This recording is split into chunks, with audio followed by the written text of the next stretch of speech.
안녕하십니까. 한 나라를 세우는 데에는 그 나라를 세우기 위해서 결정적인 역할을 한 분이 있게 마련입니다. 우리는 그런 분을 국부 혹은 건국 대통령이라고 부릅니다. 미국에는 조지 워싱턴이 있고요. 체코에는 마사리크, 터키에는 케말 파샤, 이집트에는 나세르가 있습니다. 그러면 오늘의 대한민국을 만드는데 결정적인 공헌을 한 분은 누구일까요? 그는 바로 대한민국의 초대 대통령 우남 이승만 박사입니다. 저희 우남 네트워크는 얼마 전에 이승만 박사를 존경하는 단체들의 네트워크로 창립하였습니다. 그리고 올해가 첫 번째로 맞이하는 광복절입니다. 우리는 1945년 8월 15일 일본에서 해방되었지만 우리 앞에는 앞으로 어떤 나라를 세울 것인가 라고 하는 중대한 과제가 놓여 있었습니다. 한편으로는 소련의 방식으로 인민공화국을 세우려고 하는 사람이 있었고, 다른 한편으로는 미국과 같은 자유세계와 손을 잡고 민주공화국을 세우려고 하는 사람들이 있었습니다. 바로 이승만 박사는 이 나라가 소련과 함께하는 인민공화국이 되어서는 안 되고 미국과 함께하는 자유민주주의 국가가 되어야 되겠다고 하는 확고한 신념을 가진 분입니다. 그리해서 1948년 8월 15일 우리는 이승만 박사를 초대 대통령으로 하여 대한민국을 건국하였던 것입니다. 우리 우남 네트워크는 해방 76년, 건국 73년이 되는 광복절을 맞이해서 우리는 이날을 뜻깊게 기념하기 위해서 1948년 5월 31일 재헌국회에서 국회의장 이승만 박사의 요청에 의해서 드려진 이윤영 목사님의 기도를 들었습니다. 그리고 8월 15일 이승만 대통령의 건국 기념사를 통해서 정말로 이승만 박사가 원했던 나라가 어떤 나라였는가 하는 것을 다시 한번 온 국민에게 알렸습니다. 저는 오늘 우남 이승만 박사가 오늘의 대한민국을 만드는데 어떤 기여를 했는가를 여러분과 더불어서 살펴보려고 합니다. 일본과 터키의 근대국가 형성 과정을 연구한 워드와 너스토우라고 하는 학자는 근대국가가 형성되는 데에는 4단계를 거친다고 말하고 있습니다. 첫 번째는 정체성의 원리입니다. 어떤 나라를 세울 것인가라고 하는 정체성이 있어야 된다고 하는 것입니다. 두 번째는 이것을 지킬 수 있는 안보가 필요한 것입니다. 나라를 세워놓고 지킬 수 없으면 소용이 없는 것이죠. 세 번째는 국민을 먹여 살릴 수 있는 경제적인 능력이 있어야 되는 거예요. 그 다음에 네 번째는 민주국가이기 때문에 국민 한 사람 한 사람이 자유롭게 표현할 수 있는 민주화의 과정이 있어야 되는 것입니다. 그렇기 때문에 이 와드와 로스토의 주장에 의하면은 근대 민주국가가 형성되기 위해서는 첫 번째는 정체성이 확대되고, 두 번째는 안보가 이루어져야 되고, 세 번째는 경제가 발전돼야 되고, 네 번째는 민주주의가 이루어져야 된다고 하는 것입니다. 저는 오늘 이 자리에서 이런 4단계의 이승만 박사가 어떤 역할을 했는가 하는 것을 여러분들에게 말씀을 드리고자 합니다. 이승만 박사의 첫 번째 공헌은 대한민국의 정체성을 확립했다고 하는 것입니다. 대한민국이라고 하는 말은 대한이라는 말과 민국이라는 말이 합해서 이루어진 단어입니다. 대한은 우리가 잘 알다시피 한민족을 얘기하는 것입니다. 민국은 우리가 잘 알다시피 민주공화국의 줄임말입니다. 대한은 옛날부터 이 땅에 있었던 한민족을 설명하는 것이고, 민주공화국은 여기에서 생긴 말이 아닙니다. 서양에서 들어온 말입니다. 그렇기 때문에 오늘의 대한민국은 이 땅에 있던 우리 한민족이 서양의 새로운 정치제도인 민주공화 체제를 받아들여서 만들어진 나라가 대한민국이라고 하는 것입니다. 그러면은 이 민주공화제가 언제부터 이 나라에 소개되었을까요? 18세기 중엽에 중국의 유언이라고 하는 사람이 쓴 해국도지에 세계에는 미국이라고 하는 나라가 있는데 미국이라고 하는 나라는 민주공화제를 쓰고 있다라고 하는 것이 중국 사람들의 책에 기록되어 있고, 그것을 조선의 지식인들이 읽었습니다. 그래서 사람들은 미국이라고 하는 나라가 있고 그 나라는 임금님이 주인이 아니고 백성이 주인인 나라다라고 하는 것을 알고 있었습니다. 그 뒤에 여러 통로를 통해서 미국의 민주주의가 우리나라에 들어왔습니다. 그러나 대부분의 사람들은 민주주의라고 하는 것은 저 먼 나라, 태평양 건너 먼 나라의 이야기라고 생각했습니다. 그런데 배제학당에 입학한 어린 학생 하나가 그 민주주의가 서양에서 이루어지는 것만이 아니라 우리나라에서도 이루어지면 좋겠다라고 하는 꿈을 가졌습니다. 그 꿈을 가진 학생이 바로 이승만이었습니다. 이승만이라고 하는 어린 학생의 마음속에 심겨졌던 그 꿈, 우리나라도 민주주의 국가가 되었으면 좋겠다고 하는 그 꿈이 오늘 대한민국을 만드는 가장 출발점이 되는 것입니다. 그러나 임금님이 주인이 되는 군주국가에서 백성이 주인이 되는 민주국가를 세워야 되겠다고 하는 생각은 매우 위험스러운 생각입니다. 그래서 여러분들이 잘 아시다시피 이승만 박사는 한성 감옥에 갇히게 되었습니다. 그러나 이 한성 감옥에서 이승만 박사의 꿈, 우리나라도 민주국가를 만들었으면 좋겠다고 하는 그 꿈은 점점 더 강해졌고 그 꿈은 점점 더 무르익었습니다. 그래서 이승만 박사는 한성 감옥에서 독립정신이라고 하는 책을 썼는데, 이 이승만 박사의 주장에 의하면 한 나라가 잘 되는 것은 그 나라의 역사나 영토나 인구에 있는 것이 아니라 어떤 정치 제도를 갖느냐, 여기에 있다. 이렇게 이승만 박사는 독립정신에서 말하고 있습니다. 아무리 큰 나라라고 해도 임금 혼자 주인이 되는 나라는 임금님만 주인이고 다른 사람들은 다 수동적인 종입니다. 그렇기 때문에 아무리 인구가 많아도 한 사람밖에 안 되는 거예요.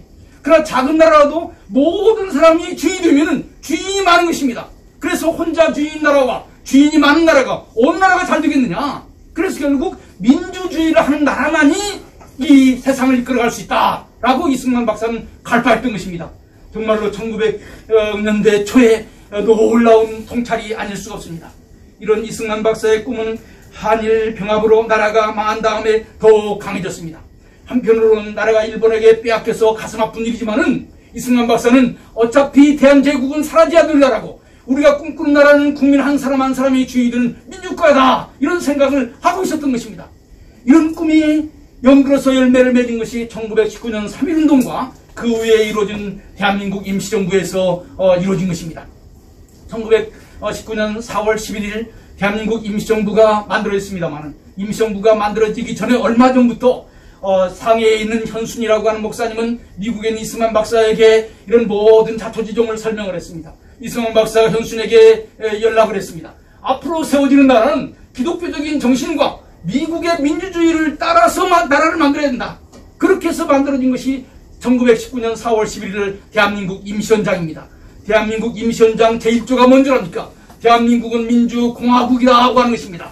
그 다음에 이어지는 내용이 뭡니까? 이 대한민국은 대민주주의 그리고 삼권분립이 이루어지는 미국식 민주주의를 따라야 되겠다고 하는 것입니다. 이승만의 꿈이 대한민국 임시헌장에 그대로 나와 있는 것입니다. 하지만은 1919년 3.1운동을 통해서 우리 민족은 앞으로 우리가 어떤 나라를 만들 것인가라고 하는 구체적인 구체적인 꿈을 가지고 있었지만은 그것이 실질적으로 이루어지지는 못했습니다. 이승만 박사에게 심어졌던 그 꿈은 1948년 재헌국회에서 대한민국 헌법을 만들었을 때 그때 이루어지게 된 것입니다. 여러분들 잘 기억하시길 바랍니다. 1919년 대한민국 임시헌장 제1조가 1948년 개헌 첫 번째 헌법의 제1조와 똑같습니다. 다 똑같이 대한민국은 민주공화국이다라고 하는 것입니다. 바로 이 대한민국 헌법 제1조는 이승만 박사가 배제학당에서 가졌던 그 꿈, 독립정신을 섰을 때 가졌던 꿈, 그리고 미국에서 대한민국 임시정부가 만들어졌을 때 앞으로 세워지는 나라는 민주공화국이어야 된다고 했던 그 꿈이 그대로 녹아져서 1948년 대한민국 헌법의 기초가 된 것입니다. 이것을 통해서 볼 때 이승만 박사는 대한민국의 정체성을 세운 나라입니다. 기초를 세운 분입니다. 이승만 박사의 두 번째 공헌은 이런 자유민주주의를 지킬 수 있는 장치를 마련했다고 하는 것입니다. 사실 우리 한반도 주변에는 대한민국의 자유민주주의를 위협하는 세력들이 많이 있습니다. 해방 직후 우리는 자유민주주의 국가를 만들기를 원했지만 소련은 공산주의를 만들기를 원했습니다. 공산주의 국가를 만들기를 원했습니다. 최근에는 중국이 우리를 위협하고 있습니다. 지금 일본은 우리와 같이 자유민주주의 세계에 속해 있지만 언젠가 군국주의로 다시 돌아갈는지 아무도 알 수가 없습니다. 따라서 이런 상황 가운데서 우리가 자유민주주의를 지키려면, 자유민주주의적인 나라를 계속 유지하려면 이 자유민주주의 가치를 아는 나라와 손을 잡을 수밖에 없는 것입니다. 강력한 동맹이 없으면 이 자유민주주의 체제를 유지할 수가 없는 것입니다. 이승만 박사는 이것을 잘 알고 있었습니다. 그래서 자유민주주의를 지킬 수 있는 그 안전장치를 마련한 것이 1953년 한미 상호방위 조약인 것입니다. 이 한미 상호방위 조약 때문에 이 자유민주주의 체제가 유지될 수 있는 것입니다. 이승만 박사는 대한민국의 기초를 놓았을 뿐만이 아니라 대한민국을 지킬 수 있는 안전장치를 마련해 놓은 분이라고 하는 것입니다. 사실 우리 한반도는 주변에 세 개의 강대국을 가지고 있습니다. 중국과 소련과 일본이 바로 그들입니다. 이들은 각각 자기의 이익을 따라서 한반도를 자기의 지배 아래 놓으려고 합니다. 한반도를 가져야 아시아의 패권을 가질 수 있다고 생각을 한 것입니다. 이것은 중국도 마찬가지고 일본도 마찬가지고 러시아도 마찬가지입니다. 그러니까 이 한반도를 이 세 나라가 가욕심을 내고 있는 것입니다. 이런 상황 가운데서 우리가 어떻게 해야 되겠습니까? 1차적으로는 우리가 강한 나라가 되어야 되겠지만은 우리가 중국보다 더 큰 나라가 되고 일본보다 더 발전한 나라가 되고 러시아보다 더 넓은 땅덩어리를 가진 나라가 된다고 하는 것은 매우 어려운 것입니다. 물론 나라가 발전해야 되지만은 동시에 우리는 우리를 지켜줄 수 있는 우리의 동맹이 있어야 되는 것입니다. 그래서 1882년 조미수호 통상조약, 우리나라와 미국이 처음 맺은 조약인데 거기 제1조에 거중조정이라고 하는 그런 항목이 있습니다. 그것은 뭐냐면 우리나라가 주변에 있는 나라들로부터 부당하게 억울한 일을 당할 때에 미국이 와서 우리를 도와준다라고 하는 조항입니다. 이 조항이 얼마나 중요한 조항인지 몰라요. 이것이 1882년 조미수호 통상조약의 제1조에 나오는 단원입니다. 그래서 우리는 조미수호 조약을 맺은 이래 기회가 있을 때마다 미국에게 이 조항에 의지해서 우리를 도와달라고 요청을 했습니다. 특별히 우리나라가 일본에 의해서 강제로 병합될 때 우리의 많은 사람들은 미국에 가서 우리의 나라를 지켜달라고 이 거중조정의 그 항목에 의해서 일본의 부당한 압력에서 우리나라를 지켜달라고 요청을 했습니다. 그러나 미국은 그런 척을 하지를 않았습니다. 미국은 우리 한국의 입장을 생각하기보다는 자신의 전략적 파트너인 일본의 입장에서 생각을 했습니다. 이렇게 되자 우리는 번번이 좌절을 경험할 수밖에 없었던 것입니다. 그러나 1945년 우리가 해방되고 1948년 미국은 이승만 박사를 도와서 대한민국을 만들었습니다. 이 대한민국은 이제 미국과 소련이 서로 싸우는 최전선에 있게 되었습니다.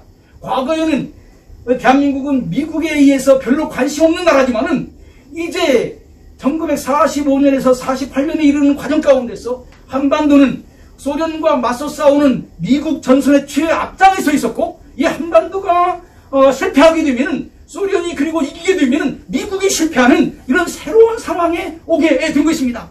그래서 한반도의 실패는 단지 한반도의 실패가 아니라 미국의 실패였고 이승만 박사는 미국에게 이것을 강력하게 요구를 한 것입니다. 우리가 공산주의에 밀려서 우리 한반도가 공산화가 되면 세계 많은 나라들은 미국을 향해서 민주주의를 지킬 능력이 없는 나라라고 미국을 비난할 것이다. 우리 대한민국을 지키는 것이 결국 미국을 지키는 것이다. 이렇게 얘기를 했던 것입니다. 이승만 박사의 외교는 항상 당당했습니다. 미국 가서 구걸하지 않았어요. 대한민국이 가지고 있는 전략적 위치를 충분히 미국에 설명했고 따라서 미국으로부터 이 나라를 지켜달라고 요청을 하게 된 것입니다.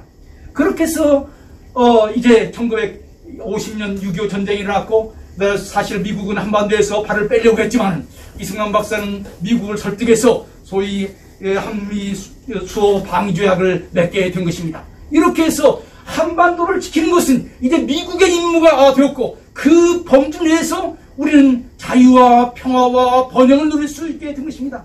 이승만 박사는 1948년 대한민국을 세웠습니다만 거기에서 끝난 것이 아니라 1953년 대한민국을 지킬 수 있는 가장 중요한 안전장치를 마련한 것입니다. 근대국가의 형성 과정에 있어서 세 번째 요인은 경제입니다. 이승만 대통령은 근대국가를 이루기 위해서 이룩해야 될 처음 두 가지를 성공적으로 완성했습니다. 그러나 이승만 대통령은 세 번째와 네 번째를 위해서도 귀한 공헌을 했습니다.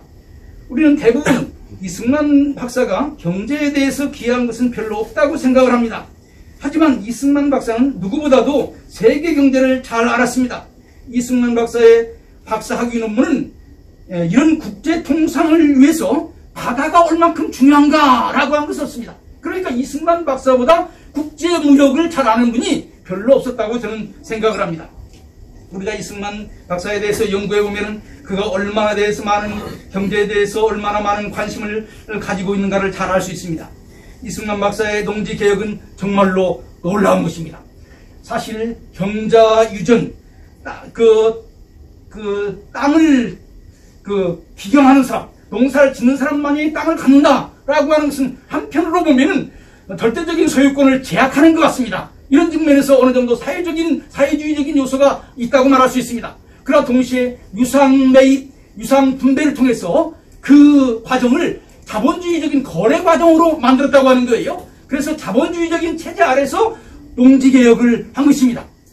바로 이승만 박사는 토지개혁을 사회주의적인 방법으로 한 것이 아니라 자본주의적인 방법으로 이 농지개혁을 함으로써 대한민국을 자본주의적인 국가로 만드는데 그게 기여를 한 것입니다.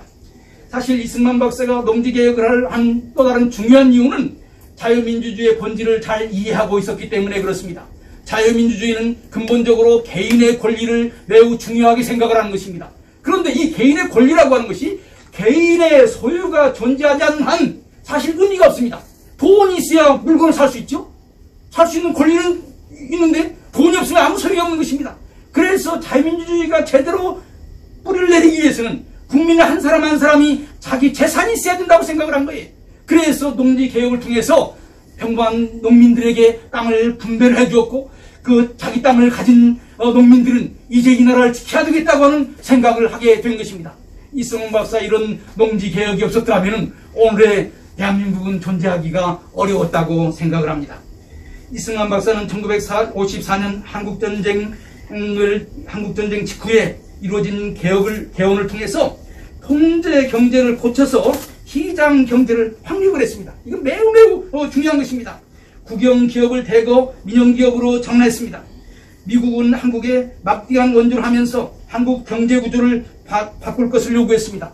경제를 원조를 하긴 하는데 이것이 새로운 시스템에 의해서 그 돈이 쓰여지지 않냐면 이 나라는 발전할 수 없다. 그렇기 때문에 시장 경제 체제를 가져야 된다고 하는 것을 미국은 요구를 했고 이승만 박사는 그것을 받아들이게 된 것입니다. 그래서 1954년은 자유민주주의와 더불어서 시장 경제를 확립한 매우 중요한 해인 것입니다. 그런데 이승만 박사는 미국이 시키는 대로 다 하지는 않았습니다. 미국은 경제 원조를 통해서 우리나라의 군비 확장을 할 것을 요구했습니다. 군비에 많은 돈을 쓸 것을 요구했습니다. 그러나 이승만 박사는 북한의 공산주의로부터 이 나라를 지키는 것은 미국한테 맡기고 경제 부흥을 먼저 해야 된다라고 해서 미국의 원조를 상당한 부분 경제 발전에 투여를 하게 된 것입니다. 아울러서 미국은 우리나라에게 경제 원조를 하면서 일본에서 생활 필수품을 많이 사다가 그걸 가지고 국민들한테 나눠주면은 국민들이 안정을 얻을 것이다 이렇게 주장을 했습니다. 그래서 이승만 박사는 당장 경제를 안정시키는 것도 중요하지만 먼 미래를 위해서 일본의 수입에 의존하지 않고도 살아갈 수 있는 공장을 짓는 것이 더 중요하다. 그래서 소위 수입 대체 산업이라고 하는 것을 만들었던 것입니다. 사실 이승만 박사의 이런 경제적인 해안이 없었더라면 오늘의 대한민국이 존재하기가 어려울 것입니다. 여러분들 대한민국의 경제 발전을 위해서 박정희 대통령이 한 것 우리 모두 기억합니다. 그래서 이승만 박사가 첫 번째 단계 정체성을 세우는 것, 나라를 지키는 것 이 두 가지를 했다면 세 번째 큰 일을 한 분은 이 박정희 대통령이라고 말할 수 있습니다. 그러나 이 박정희 대통령의 경제 발전도 이승만 박사가 확립해 놓은 시장경제 체제와 그 다음에 이 국민 경제 발전을 우선해야 되겠다고 하는 이런 생각이 없었더라면은 박정희 대통령의 경제 발전은 가능하지 않았다고 하는 것도 우리는 기억을 해야 됩니다. 마지막으로 근대국가의 중요한 요소는 민주화입니다. 우리가 이승만 박사를 평가하는데 가장 곤혹스러운 부분이 바로 이것입니다. 이승만은 분명히 한반도에서 가장 먼저 민주주의를 배운 사람이고 평생 민주국가를 위해서 노력한 분입니다. 그런데 동시에 이승만은 많은 사람들에 의해서 권위주의적인 통치를 했다고 비판을 받고 있습니다. 우리는 이승만 박사를 존경합니다마는 그러나 이승만 박사 역시 한계를 가진 인간이라고 하는 점을 우리는 인정을 해야 합니다. 따라서 우리는 좀 더 객관적으로 이승만 박사의 통치에 대해서 평가해야 된다고 생각을 합니다. 이승만 박사는 1952년 계엄령을 선포하고 소위 대통령 직선제 개헌했습니다. 분명 계엄령 하에서 개헌을 하는 것은 이승만 박사의 잘못입니다. 그러나 당시 국민의 대부분은 대통령을 국민이 뽑아야 된다고 생각을 하고 있었습니다. 1946년에 미국이 여론조사를 했습니다. 대통령 어떤 방법으로 뽑기로 하느냐? 대다수의 국민은 우리 국민의 손으로 대통령을 뽑기로 한다. 그러니까 직선제 개헌은 국민의 뜻이었던 것입니다. 또한 1954년 소위 4.4.5입 개헌을 했습니다. 사람들은 사람을 4.4.5입하는 것은 분명히 잘못입니다. 그리고 이 개헌을 통해서 초대 대통령에게는 중임 제한을 철폐한다고 하는 조항을 만든 것도 문제가 있습니다. 그러나 여러분, 우리가 여기에서 기억해야 될 것이 있습니다. 당시 아시아의 모든 건국 대통령은 다 종신 대통령이었다고 하는 것을 기억할 필요가 있습니다. 중국의 장개석, 싱가포르의 이관유 같은 사람뿐만이 아니라 중국의 모택동, 베트남의 호지명도 다 종신이었습니다. 동시에 이 개헌을 통해서 소위 시장경제가 확립되었다고 하는 것도 기억을 해야 됩니다. 이 시장경제라고 하는 새로운 제도가 도입되지 않았다면 그 뒤에 일어나는 경제발전이라고 하는 것은 가능하지 않은 것입니다.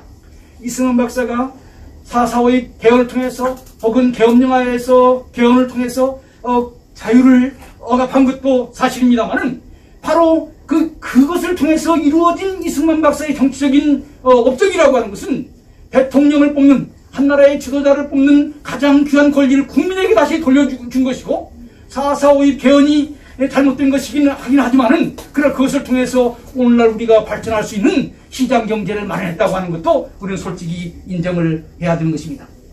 우리는 이승만 박사가 한반도에 민주주의의 씨를 뿌렸다고 하는 사실을 인정해야 됩니다. 오늘 우리가 이승만 박사의 건국기념사를 읽었지만은 거기에도 얼마나 그가 개인의 인권을 강조하는가 하는 것을 우리는 잘 알 수 있습니다. 사실 이승만 박사 시절에 우리의 교육은 민주주의를 위한 교육이었습니다. 그는 초등학교를 확대시키고 많은 사람들을 미국으로 보내서 민주적인 시스템을 배우도록 했습니다. 그러나 그는 공산주의 위협에 맞서 싸우는 과정에서 이 원칙을 충분하게 다 지켰다고 말하기는 어려울 것입니다. 하지만은 1970년대, 80년대의 민주화 운동은 바로 50년대에 이승만 박사가 초등학교를 통해서, 중학교를 통해서 많은 인재를 미국에 유학한 것을 통해서 민주주의를 배웠기 때문에 가능한 것입니다. 그래서 민주화 운동도 근본적으로 이승만 박사의 민주주의에 대한 정신이 없었더라면 가능하지 않다고 생각을 하는 것입니다.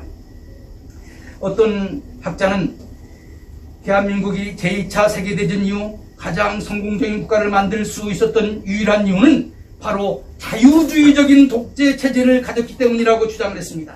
자유주의적인 독재 체제란 형태는 독재이지만 그 목적은 자유민주주의와 시장경제를 수호하기 위한 것이라고 하는 것입니다. 사실 이승만은 공산주의를 막고 민주주의를 지키기 위하여 독재를 했습니다. 그러나 그가 강조한 자유민주주의의 원칙을 들고 나와서 화해를 요구했을 때 국민의 뜻이라면 거기에 따라야 된다고 생각하면서 물러났습니다. 그는 독재를 했지만은 민주주의가 무엇인 줄 알고 그가 궁극적으로 지향하는 바도 바로 민주주의였다고 하는 것을 우리는 기억을 해야 됩니다. 위에서 언급한 이론에 의하면 민주주의 국가의 발전 단계에 4가지 단계가 있는데 제일 마지막 단계에 등장하는 것이 바로 민주주의인 것입니다. 우선 국가의 정체성을 확립하고 이것을 지킬 수 있는 안보 체제를 만들어야 됩니다. 그리고 국민이 먹고 살 수 있도록 해줘야 됩니다. 그리고 그 다음에 개개인의 권리가 보장된 민주주의 제도가 등장을 하는 것입니다. 이승만 박사는 이런 국가 건설의 4단계 가운데서 처음 2단계를 완수한 분이고 3단계의 기초를 놓은 분이고 4번째 단계에도 그 씨앗을 뿌린 분입니다. 이런 점에서 우리는 이승만 박사의 업적을 오늘 다시 한번 깊이 생각을 해야 됩니다. 우리나라에는 이승만 박사를 존경하고 그의 업적을 계승하려는 많은 단체들이 있습니다. 우리 운암 네트워크는 이런 단체들과 연합하여 하나의 네트워크를 이루어 서로 정보를 교환하고 상호 협조하여 운암 이승만 박사의 건국정신을 기념함으로써 대한민국의 미래를 튼튼하게 하고자 하는 그러한 모임입니다. 우리는 우리와 협력하는 많은 단체들과 함께 운암 네트워크를 통해서 정부를 향하여 대한민국의 건국 대통령을 기념하는 일을 제대로 할 것을 강력하게 요청할 것이며 국민을 향하여는 우리 대한민국이 나아가야 될 길은 바로 운암 이승만 박사의 건국 정신을 회복하는 것이라고 하는 것을 분명하게 외칠 것입니다. 운암 이승만 대통령은 대한민국의 초대 대통령으로서 대한민국의 헌법을 만들고 대한민국을 지킬 수 있는 한미동맹을 맺었으며 시장경제를 확립하고 민주교육을 실시하여 대한민국 민주화의 씨앗을 뿌렸습니다. 주수하는 농부는 씨 뿌리는 자의 수고를 기억해야 됩니다. 오늘의 대한민국을 있게 한 이승만 박사를 기억하고 그분의 정신을 계승하는 것은 우리 모두에게 부여된 신성한 사명이라고 생각을 합니다. 이상입니다.